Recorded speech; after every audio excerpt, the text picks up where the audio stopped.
I know firsthand the ER can be intense, but sometimes it can even be bizarre. It's time for Bizarre in the ER.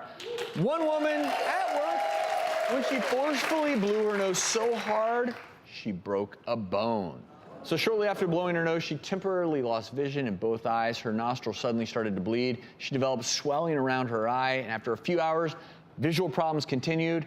She had a lot of pain, went to the ER, found out she had fractured a bone in her eye socket, Dr. Ordon. That's a pretty hard blowing her nose. Yeah. It can happen. I, in fact, have seen it. I want you all to help me read this x-ray of this woman. So let's take a look at the normal side here. You see her maxillary sinus, that's intact. You see her orbit there, the floor of that orbit, looking good. Let's take a look at the other side, though. You see her maxillary sinus here. What she did, she blew her nose so hard, she blew the air into her sinus and all the way through into the eyeball, causing this collection of air in the orbit and around the orbit.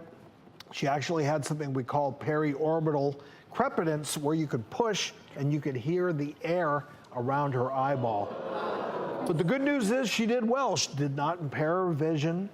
It all resolved in a few days. Maybe even the terminology we use, blowing your nose, is not the right term, because you're not meant to blow out your eye socket. No, Yes. it was a couple things going on with her. She was a chronic smoker, so there's a question of sinusitis. Had she weakened the bones in her sinuses?